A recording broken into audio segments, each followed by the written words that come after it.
الخلق كلهم محمد سيد الكونين والثقلين والفريقين من عرب ومن عجم هو الحبيب الذي ترجى شفاعته.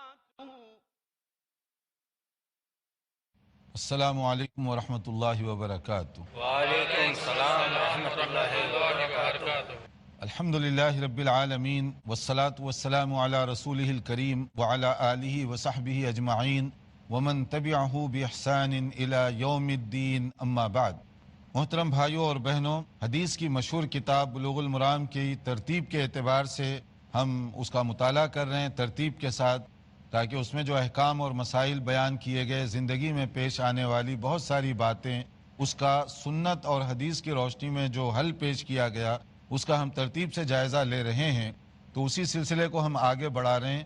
ہمارا جو باب چل رہا تھا، چیپٹر جو چل رہا تھا، وہ قضائے حاجت کو جانے کے آداب، ٹوائلٹس وغیرہ کی جو آداب ہیں اس بارے میں. تو ہم نے پہلے بھی بتایا کہ رسول اکرم صلی اللہ علیہ وسلم کا احسان ہے امت پر کہ آپ نے ہر قسم کے زندگی میں پیش آنے والے جو مسائل ہیں، جن کو ہم کہتے ہیں چھوٹے مسائل، عام مسائل، ان سب کے بارے میں آپ نے ہدایات دیں، تاکہ کسی بھی ایریے میں، کسی بھی گوشے میں کوئی تشنگی، کوئی کمزوری محسوس نہ ہو. ہمارے لیے بھی ضروری ہے کہ ہم نبی کریم صلی اللہ علیہ وسلم کی سنت کی روشنی میں اپنے زندگی کے مسائل کو حل کرنے کی کوشش کریں. اس کا آسان طریقہ، جیسے کہ حدیث کی مختلف کتابیں ہیں، ان میں سے کوئی آپ کتاب لے لیں، ترتیب سے اس کو پڑھیں تو معلوم ہوگا کہ نبی صلی اللہ علیہ وسلم نے ہماری کیسے رہنمائی فرمائی. ان میں سے ایک یہی کتاب ہے جس کو علامہ ابن حجر عسقلانی رحمۃ اللہ علیہ نے ترتیب دی ہے، اور ان کی ترتیب میں بہت جامعیت ہے. اس لحاظ سے یہ کتاب بگنرز کے لیے بھی اور جو لوگ بہت اونچے درجات پر پہنچے ہیں، دونوں کے لیے یکساں طور پر مفید ہے. اور اسی لیے مختلف جگہوں پر اس کو دینی مدارس میں نصاب تعلیم میں رکھا گیا، اور بڑی بڑی اداروں میں بھی اس کو نصاب تعلیم میں شامل کیا گیا ہے. قضائے حاجت کو جانے کے لیے جو آداب پہلے بتائے گئے تھے، پہلے آپ میں سے کوئی ان میں سے چند جو ضروری باتیں ہیں اس کو دہرا دے تاکہ اگلی حدیث ہم پڑھ سکیں. تو کوئی صاحب جو اس کے اندر جو بنیادی چند دو چار باتیں بتائی گئیں، بیسک، اگر اس کو اعادہ کر سکتے ہیں تو آپ کریں گے. جی. سب سے پہلے تو بیت الخلاء پردے والی جگہ پہ اس کا احترام کرے، اور ایسی جگہ پیشاب نہ کرے جہاں سے چھینٹے اڑتے ہو. جی ماشاء اللہ. آپ کچھ بولنا چاہ رہے ہیں؟ جی فرمائیے. پہلے تو بیت الخلاء کا کے لیے جگہ دیکھنا چاہیے، مناسب پردہ ہے وہاں پر وہ دیکھنا چاہیے. اس کے جی. بعد پانی کا انتظام ہے دیکھنا چاہیے، اور اس طرح کی باتوں کا خیال رکھنا چاہیے اس چیز کے لیے. استنجا وغیرہ کے لیے پہلے سے. جی جزاک. ٹھیک، یعنی پہلے سے ان سب چیزوں کا اہتمام کریں تاکہ بعد میں آپ کو کسی طرح کی بھی پریشانی نہ ہو. اگر کسی کے جیب میں قرآن مجید ہے یا قرآن کا لکھا ہوا کوئی بھی کاغذ وغیرہ ہے تو پہلے نکال دے تو وہ زیادہ بہتر ہوتا ہے. یہاں ایک انٹرسٹنگ چیز بھی ہے کہ بعض لوگ نیکلیس بھی بنانے لگے اور اس کے اوپر کوئی آیت الکرسی لکھا ہوا ہے، کلمہ طیبہ وغیرہ مختلف چیزیں لکھی جاتی ہیں. اس میں یہ بات سوچنے کی ہے کہ کیا یہ ممکن ہے کہ ہمیشہ آپ جو ہے وہ جو اپنے گردن میں پہنے ہوئے ہیں، چاہے اس کا نام آپ کچھ بھی دے دیں، چین دے دیں، نیکلیس دے دیں، کوئی بھی نام دے دیں، کیونکہ بعض وقت مرد حضرات کرتے وہی کام ہے جو عورتیں کرتی ہیں لیکن نام ذرا بدل لیتے ہیں. تو اس لیے وہ نام وہی بتائیں تو وہ کہیں گے میں تو نیکلیس تو نہیں پہنتا، ہوتی وہی ہے لیکن ایک نام بدل کر. تو جو بھی چیز آپ پہنیں، مگر سوال یہ ہے کہ اب یہ چیزیں لکھی ہوئی ہوں، اس میں قرآن مجید کی آیت لکھی ہوئی ہے، آیت الکرسی عام طور پہ لکھتے ہیں، وہ پہن کر کیا ٹوائلٹ وغیرہ جانا مناسب ہے؟ کیا خیال ہے آپ کا؟ جی فرمائیے آپ. پہلی بات تو وہ تو پہننا نہیں چاہیے کیونکہ وہ چیز مناسب نہیں ہے. ہاں مناسب نہیں ہے. جی آپ فرمانا چاہ رہے. میرے دو سوال ہے اس سے ریلیٹڈ. کہ پہلا تو یہ کہ مطلب جو آج کل سائنز اینڈ سمبلس کے جو ٹی شرٹس ملتے ہیں، مطلب میسیجز کے، اسلامک میسیجز، مطلب اس کے اندر عیسیٰ علیہ السلام اور محمد صلی اللہ علیہ وسلم کا نام لکھا ہوتا ہے، کیا وہ پہن کے ہم جا سکتے ہیں؟ دوسرا سوال یہ کہ ہمارے موبائل فونز میں مطلب MP3 فارمیٹ میں قرآن ہوتا ہے یا تو PDF فارمیٹ میں، تو کیا ان موبائل فونز کو لے کے ہم جا سکتے ہیں، مطلب اگر کبھی بے خیالی میں چلے گئے تو؟ یہ ماشاء اللہ کرنٹ سوال ہے یہ. کہ دیکھیے اس پہ جو عام طور پہ جو شرٹس وغیرہ سلائے جاتے ہیں، بنیان وغیرہ، اس میں اس طرح کی کبھی آیتیں بھی لکھ دی جاتی ہیں، کبھی اس طرح آپ جیسے کہہ رہے ہیں کہ کوئی نبی کا ذکر، کوئی کچھ. آج کل تو وہ مختلف قسم کے فیشن ہیں، اور فیشن کیا ہوتا ہے عام طور پہ اندھا ہوتا ہے، کچھ بھی کام وہ کر سکتے ہیں. تو ایسی صورت میں جب نبی صلی اللہ علیہ وسلم صرف محمد رسول اللہ لکھا ہوا تھا، آپ نکال دیا کرتے تھے. تو آپ کے شرٹ پر اگر آیت لکھی ہوئی ہے یا آپ کے شرٹ پر نبی صلی اللہ علیہ وسلم کا نام لکھا ہوا ہے، تو ایسی صورت میں تو آپ کو اس کو نکالنا زیادہ بہتر، پہلے نکال دینا چاہیے. اس میں تو زیادہ چیزیں لکھی ہوئی ہیں. اور دوسرا مسئلہ کہ اس طرح کے شرٹ وغیرہ پہننے میں ذرا احتیاط. کیوں پہنے ہم وہ جو اپنے آپ کو مصیبت میں ڈالیں؟ کیا ہر وقت یہ پہن کر نکالنا ممکن بھی ہے؟ جیسے میں آپ سے پوچھ رہا تھا کہ گلے میں چین وغیرہ اور اس کے ساتھ جو ہے مختلف قسم کی آیت الکرسی ہے یا سورہ فاتحہ لکھا ہوا ہے یا اللہ کا نام ہے، کلمہ طیبہ، کیا پریکٹیکلی نکالنا ہر وقت ممکن ہے؟ نہیں ہے. کالج میں طلبہ جاتے ہیں، ٹوائلٹ کو ضرورت پڑ گئی، اسی کے ساتھ جاتے ہیں، نکال کے تو نہیں رکھتے. تو اس کا معنی کیا ہوا کہ آپ اس کی توہین کر رہے ہیں، بے ادبی کر رہے ہیں نا. آپ کی وجہ سے اس کی گستاخی، بے ادبی ہو رہی ہے. تو آپ پہنے کیوں ایسی چیزیں جو گستاخی کی باعث بنتی ہوں؟ اسی سے وہ تعویذ والا مسئلہ بھی ہے کہ اگر آپ یہ کہتے ہیں کہ بھائی ہم تعویذ میں کوئی غلط چیز نہیں لکھے، صرف قرآن لکھے ہوئے ہیں، تب بھی جو ہے اس کے پہننے پہ کوئی اچھی چیز تو نہیں ہے. اس لیے کہ آپ قرآن لکھے ہوئے ہیں مگر آپ قضائے حاجت کے لیے جا رہے ہیں، ٹوائلٹ میں جا رہے ہیں، پھر کیا کریں گے؟ کبھی ایسے ہوتا ہے آدمی پاک ہے، ناپاک ہے، تو کیا اس صورت میں آپ وہ تعویذ کو پہنے رکھیں گے یا نکال دیں گے؟ پریکٹیکل تو نہیں ہے نکالنا. تو پھر پہنے کیوں ایسی چیز جو آپ کو الجھن میں ڈال دے؟ بار بار آپ نہ نکال سکتے نہ نکال کر رکھ سکتے. تو اس لیے ان چیزوں سے پرہیز کرنا چاہیے تاکہ اپنے آپ کو امتحان میں نہ ڈالیں. باقی جو دوسرا موبائل وغیرہ کے اندر جو آج کل قرآن مجید وغیرہ بھرنے کا انتظام کیا گیا ہے، دیکھیے قرآن مجید کے ریکارڈ کرنے سے کوئی غلط نہیں ہے، مگر استعمال کیا کرتے ہیں اس سے اس کا فرق پڑتا ہے. اگر اچھے مقصد کے لیے استعمال کر رہے ہیں تو ٹھیک ہے، سننے کے لیے. مگر یہ ہے کہ اب آپ ٹوائلٹ میں بیٹھے ہوئے ہیں اور قرآن سننا چاہتے ہیں تو یہ چیز تو اس کے آداب کے خلاف ہے. وہاں تو یہ چیز اس طرح سننی نہیں چاہیے. مگر اب بعض لوگ جو ہے ٹوائلٹ میں بھی جا رہے ہیں اور باتیں بھی کر رہے ہیں، تو یہ چیزوں سے تو منع کیا گیا، یہ آداب کے خلاف ہے. وہاں جا کر اس طرح کی آپ کریں تو یہ چیزیں آداب کے خلاف ہیں. اور خاص طور پر اس میں اگر قرآن مجید لکھا ہوا ہے تو اس میں اور بھی زیادہ احتیاط کی ضرورت ہے. احتیاط کا تقاضا ہے کہ ان جگہوں پر جانے سے پہلے ان چیزوں کو الگ رکھ دیں تاکہ اس کی بے حرمتی نہ ہو، بے ادبی نہ ہو. اب آگے دیکھیے کہ اس میں جو ہے رسول اکرم صلی اللہ علیہ وسلم جو چیزوں کا اہتمام فرمایا کرتے تھے، تو ان میں سے جیسے ہم نے اس سے پہلے بتایا کہ بعض جو چیزیں بتائی گئی ہیں وہ سب چیزیں پہلے اس کا اہتمام کر لیجئے. اس کے بعد جب جائیں گے تو اس میں بھی کچھ ادب بتایا گیا، جیسے دعا ہے.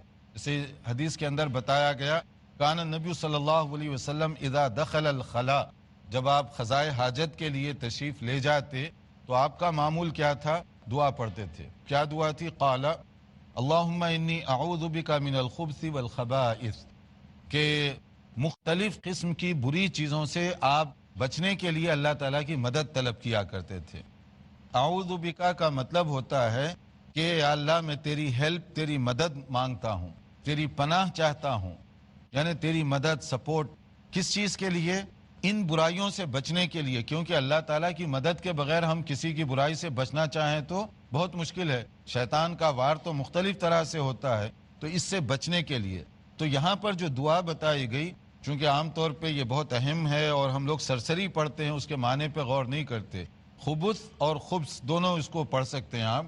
تو اس کا مطلب یہ ہے کہ ہر وہ چیز جو نقصان دہ ہے، سمپل اس کی تعریف، ہر وہ چیز جو ہارمفل ہے، انسان کے لیے نقصان اور اذیت پہنچانے والی ہے، ان سب سے ہم بچنے کے لیے اللہ کی مدد طلب کر رہے ہیں.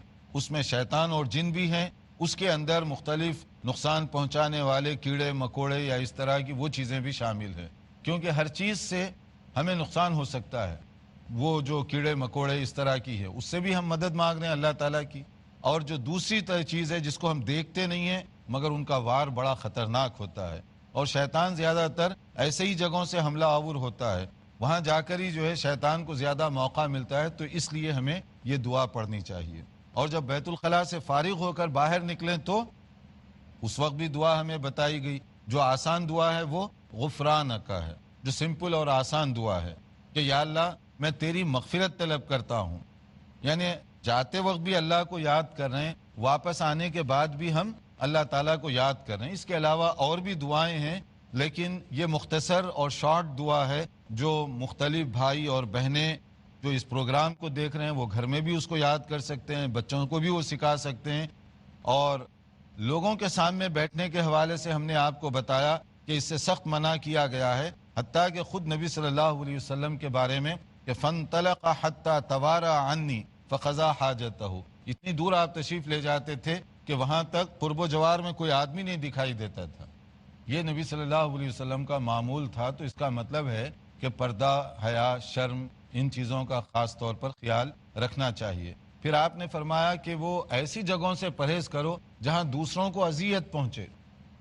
یعنی آپ پیشاب کرنے کے لیے راستے میں ٹھہر گئے، بس اسٹینڈ پہ لوگ ٹھہرے ہوئے ہیں، آپ دوسری طرف فارغ ہو رہے ہیں، تو اب اس سے کیا ہوگا؟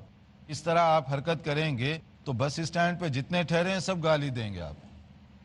اس کا بھی ایک نقصان، اور دوسرے یہ کہ سب کی اذیت اور پریشانی کا آپ سبب بن رہے ہیں، اس سے بھی منع کیا گیا.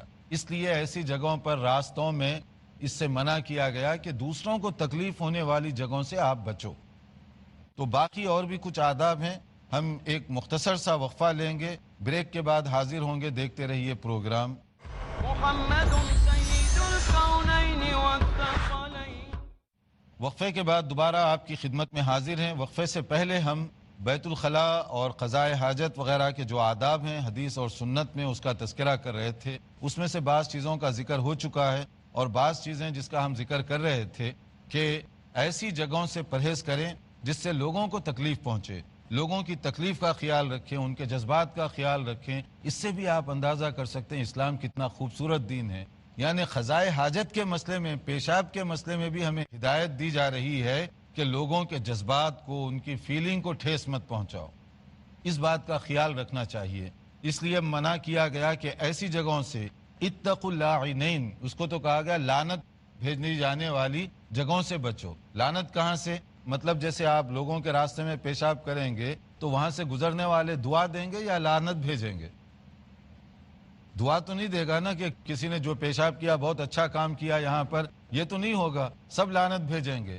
تو آپ سبب کیوں بنے لعنت بھیجانے کا اپنے اوپر؟ تو آپ ایسی جگہ پہ نہ جائیے جس سے لوگ آئیں اور لعنت بھیجیں. اور اسی طرح جیسے فی طریق الناس او فی ظلہم، لوگوں کا راستہ ہے یا لوگ کہیں ٹھنڈی چھاؤں لینے کے لیے، مثلا ایک اچھا درخت ہے پارک میں اور وہاں پر گھنا درخت ہے. عام طور پہ کیا ہوتا ہے، درخت کے نیچے لوگ بیٹھتے ہیں کچھ دیر گرمی کے دن تھوڑا سا ٹھنڈک حاصل کرنے. این وہ درخت کے نیچے جا کر کوئی ٹوائلٹ کر دیتا ہے، پیشاب پاخانہ کچھ، تو اس کا کیا نقصان ہوگا؟ جتنے لوگ وہاں آئیں گے سب گالی دیں گے اس کو کہ دیکھو ایسی اچھی جگہ ہے جہاں پر ہم ذرا سا آسانی کے لیے، راحت لینے کے لیے بیٹھنا چاہتے تھے، مگر یہ جگہ کو کسی نے خراب کر دیا. تو اس کا سبب کون بنے؟ ہم بنے. تو اس لیے ان چیزوں سے بھی ہمیں منع کیا گیا کہ آپ ایسی جگہوں پہ نہ جائیں جس سے لوگوں کو جو ہے تکلیف پہنچنے کا خدشہ ہو. اور اس سے پہلے میں نے جیسے بتایا، دو دوست اگر مل کر بھی جائیں تو وہ کہاں جانا چاہیے؟ دونوں الگ الگ، سپریٹ، وہاں جا کر الگ الگ.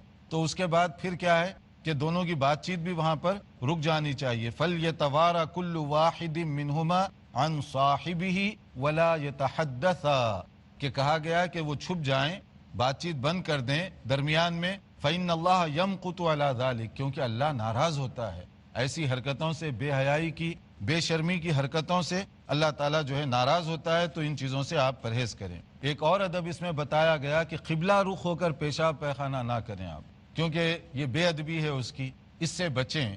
مثلا اوپن جگہ پر آپ گئے ہوئے ہیں، آپ کو معلوم ہے ادھر ڈائریکشن ہے قبلے کا، تو قبلے کی طرف بھی چہرہ نہ کریں، پیٹھ بھی نہ کریں، اپوزٹ بھی نہ بیٹھیں، بلکہ اینگل لے کر بیٹھیں، رائٹ یا لیفٹ یا اس طرح کا، تاکہ بے ادبی نہ ہو، نہ آگے سے نہ پیچھے سے. اس طرح کا اس کا اہتمام کریں. البتہ کبھی یہ ہو سکتا ہے کہ بلڈنگ آلریڈی بنی ہوئی ہے، اب اس میں جو ٹوائلٹس وغیرہ فکس کیے ہوئے ہیں اس کو تو آپ چینج نہیں کر سکتے، تو وہاں پر اجازت ہے. یہ جو شرط ہے کھلی جگہ میں، اگر کھلی جگہ میں ہو تو اس طرح کریں.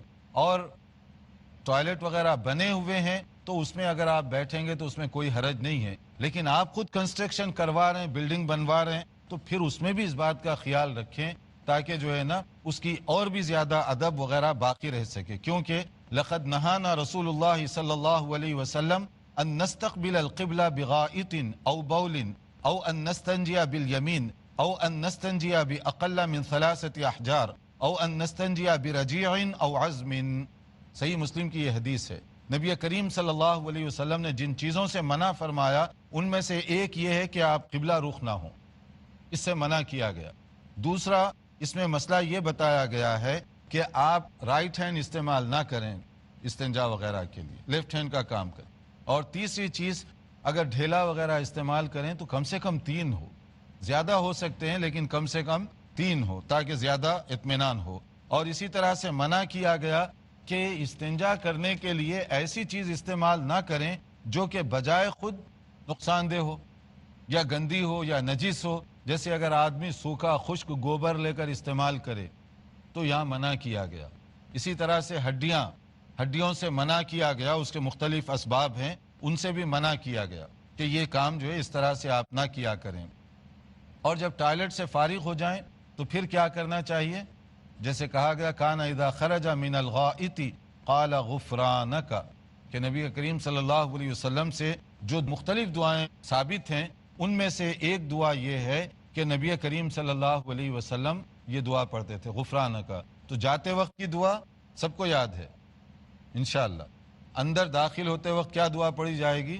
کوئی بھی ایک ساتھی، کوئی ایک آدمی دہرا دے. ماشاءاللہ جی. اللہم انی اعوذ بک من الخبث والخبائث. ماشاءاللہ. اور واپسی کی غفرانک. اللہم انی اعوذ بک من الخبث والخبائث. یہ بچوں کو بھی یاد ہونا چاہیے، بڑوں کو بھی ہونا چاہیے. اور اسی طرح سے واپس جب آئیں غفرانک. دین دیکھیے کتنا پاکیزہ ہے، ہر جگہ اللہ کو ہم یاد کر رہے ہیں مگر مختلف طریقوں سے، مختلف انداز سے. صرف جتنی دیر ہم وہاں پر پیشاب وغیرہ کرنے کے لیے بیٹھے اس میں ہم نے ذکر نہیں کیا، مگر جیسے ہی واپس آ گئے غفرانک کا کہا. تو یہ ایک مومن کا انداز ہوتا ہے، تو اس سے کتنی خیر اور برکت ہوگی. اور جیسے ہم نے کہا کہ ایسی چیزیں جو نجس اور ناپاک ہیں ان سے آپ استنجا کریں گے تو کوئی فائدہ نہیں ہوگا، اس لیے کہ وہ خود ناپاک ہے تو ناپاک چیز کہاں سے پاکیزگی لائے گی. اس لیے ایک حدیث میں نبی صلی اللہ علیہ وسلم نے فرمایا کہ انہما لا یطہرانی، یعنی گوبر اور ہڈی وغیرہ کے استعمال سے منع کیا گیا اور کہا کہ اس سے کوئی پاکی اور صفائی نہیں ہوتی. اب ایک اور اہم مسئلہ ہے پیشابی کے حوالے سے، اس کے چھینٹوں سے بچنے کا ادب بھی بتایا گیا. اور یہاں اس حدیث میں ایک اور بات بتائی گئی کہ عذاب قبر کا بھی بہت بڑا ذریعہ ہے یہ، یعنی یہ معمولی چیز نہیں ہے. یہ جو لوگ ٹھہرے ٹھہرے پیشاب کر دیتے ہیں، کوئی پرواہ نہیں ہوتی، کپڑے خراب، چھینٹے، پھر بات کرتے ہیں ہم جو ہے بڑے پاک صاف ہیں. پاک صاف کہاں ہیں؟ پورے کپڑے گندے ہو گئے، پورا پیشاب کے خطرے وہاں پر گرے ہوئے ہیں اور صرف دیکھنے میں ٹیپ ٹاپ ہے. تو میں نے اسی لیے کہا نا طہارت اور نظافت میں بہت فرق ہے. اسلام کا جو مزاج ہے طہارت کا بہت اونچا مزاج ہے. چھینٹوں سے تک بچنے کا حکم دیا گیا، صرف ادب نہیں ہے. اس کا فائدہ کیا ہے؟ اس حدیث میں دیکھیں، قال رسول اللہ صلی اللہ علیہ وسلم استنزہوا من البول، کہ پیشاب کے جو خطرے وغیرہ اس سے تم بچو. فإن عامۃ عذاب القبر منہ، کہ اکثر عذاب قبر کا سبب یہ بننے والا ہے. چھینٹوں میں بے احتیاطی، پیشاب میں بے احتیاطی، پاکی صفائی میں بے احتیاطی عذاب قبر کا سبب بن جائے گا. یعنی کوئی چھوٹی بات نہیں ہے، یہ بہت بڑی بات ہے. تو نبی صلی اللہ علیہ وسلم سخت تاکید فرمایا کرتے تھے. اور وہ ایک حدیث تو آپ کو یاد ہوگی کہ نبی صلی اللہ علیہ وسلم ایک جگہ سے گزر رہے تھے، پھر ایک قبر کے بارے میں آپ نے کیا فرمایا تھا کہ اس کو کیوں قبر میں عذاب دیا جا رہا ہے. اس کا ایک سبب جو بتایا گیا وہ یہی پیشاب کے قطرے وغیرہ جو ہے اس میں کوئی اپنی حفاظت بچ بچاؤ کا نہیں کیا کرتا تھا. تو اس لیے یہ ان چیزوں میں جو ہے بہت زیادہ احتیاط کی ضرورت ہے تاکہ جو ہے نا ہم عذاب قبر سے بھی بچ سکیں. اور بیٹھنے کا بھی ادب بتایا گیا. یہ بھی دیکھیں شریعت کتنی پاکیزہ ہے کہ آدمی جو ہے پیشاب پاخانے کے لیے بیٹھے تو اس میں اپنے پاؤں کا اینگل کیسے بنائے، یہ بھی اس کے اندر بتایا گیا. نہیں، اسلام اتنا کمپلیٹ دین ہے کہ یہ باب کو پڑھنے کے بعد لگے گا کہ اللہ نے ہماری ایسے رہنمائی کا انتظام کیا کہ کوئی ایکسکیوز نہیں بنایا جا سکتا. ہر طرح ہماری رہنمائی کی گئی. جیسے چھوٹے بچوں کو انگلی پکڑ پکڑ کر سکھایا جاتا ہے، ایسے ہر بات بتائی گئی. اس کے باوجود اگر ہمیں معلوم نہیں ہے تو کیوں نہیں ہے ہم جو ہے حدیث کی کتاب پڑھنے کی کوشش نہیں کرتے، تبرک، صرف تبرک کے طور پہ اس کو استعمال کرتے ہیں، یا جو ہے دورے کے طور پر پڑھتے ہیں، اس کو عمل کی کتاب کے طور پہ پڑھیں گے تو معلوم ہوگا کہ زندگی میں ہمارے ساتھ کیسا چل رہی ہے یہ کتاب۔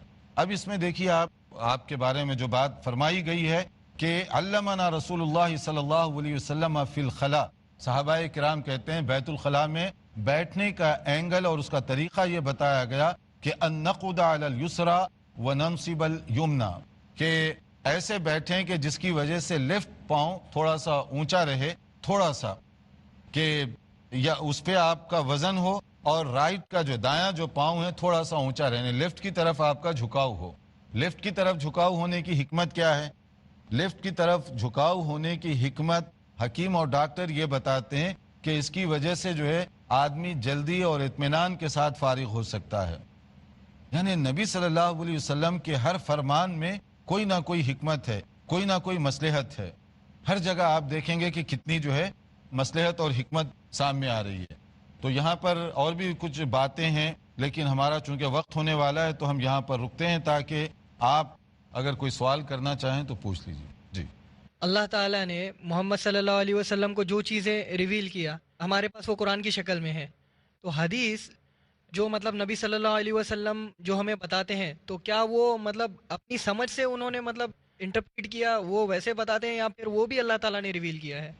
ماشاء اللہ آپ نے یہ اچھا سوال کیا، لیکن اس سلسلے میں ہم بہت تفصیل کے ساتھ کئی لیکچر جو ہے دیے ہیں، حدیث کی حیثیت کیا ہے، اس کی آئینی اور قانونی حیثیت کیا ہے، پھر نبی صلی اللہ علیہ وسلم کیسے فرمایا کرتے تھے۔ سورہ نجم آیت 2، 3، 4 اس کو آپ دیکھ لیں، جس کا جواب آپ کے سوال کا اس میں ہے وما ينطق عن الهوى ان هو الا وحی یوحى، کہ نبی کریم صلی اللہ علیہ وسلم اپنی خواہش اور مرضی سے کوئی بات نہیں کہتے جب تک کہ اللہ کی طرف سے وحی نہ آ جائے۔ تو جو بات نبی صلی اللہ علیہ وسلم بتا رہے ہیں، دین، تشریع، شریعت وغیرہ، یہ سب اللہ ہی کا پیغام ہے جو نبی صلی اللہ علیہ وسلم ہم تک پہنچاتے رہے۔ جی، آپ پوچھیں۔ میرا یہ سوال ہے کہ اگر کوئی شخص پیشاب کے چھینٹوں سے بچتا ہے لیکن اگر پھر بھی غلطی سے کچھ چھینٹے آ جاتے ہیں تو کیا وہ گنہگار ہوگا؟ دیکھیے، غلطی سے اگر چھینٹے پیشاب کے آپ کے اوپر اچھل جائیں تو کیا گناہگار ہوگا؟ تو شریعت کا ایک اصول ہے کہ لا یکلف اللہ نفسا الا وسعها، اللہ تعالیٰ اسی بات کا آپ کو تکلیف دے گا، مکلف کرے گا جو آپ کی طاقت میں ہے، جو آپ کی طاقت سے باہر ہے اللہ معاف کرنے والا ہے۔ آپ کوشش کیجئے طاقت کی حد تک، اگر آپ کی طاقت کے باہر کوئی چیز ہو گئی اور بغیر نیت ارادے کے کوئی چیز ہو گئی تو اللہ تعالیٰ معاف کرنے والا ہے۔ یہاں پر ابھی سوالات بہت ہیں، ہم آئندہ لیکچر میں انشاءاللہ سوالات لیں گے آپ کے اس سلسلے میں بھی اور دوسرے بھی، لیکن ہمارا وقت چونکہ بہت محدود ہے یہیں پر ہمیں روکنا پڑ رہا ہے۔ انتظار کیجئے اگلے لیکچر کا، تاکہ اس میں جو ہے صرف بیت الخلاء نہیں، اب اس کے بعد نہانے دھونے وغیرہ کے جو آداب ہیں اس کا بھی تذکرہ کریں گے، کیونکہ بہت سے بھائی، بہت سی بہنیں، بہت سے دوست ایسے ہیں جن کو سنت کے مطابق غسل کرنا بھی نہیں آتا، جیسے وضو نہیں آتا تھا، آپ نے دیکھا کتنی چیزیں ہیں جو ہم سے مس ہو رہی ہیں۔ اسی طرح سے غسل کا مسئلہ، نہانے دھونے کا مسئلہ بھی ہے، اس میں بھی ہم مسنون طریقے کا خیال نہیں رکھتے۔ اس کے لیے انتظار کیجئے آئندہ ہمارے لیکچر کا۔ السلام علیکم ورحمۃ اللہ وبرکاتہ۔ مولاي صل وسلم دائما أبدا على حبيبك خير الخلق كلهم محمد سيد الكونين والثقلين والفريقين من عرب ومن عجم، هو الحبيب الذي ترجى شفاعته، هو الحبيب الذي ترجى شفاعته، لكل هول من الأهوال مقتحم. مولاي صل وسلم دائما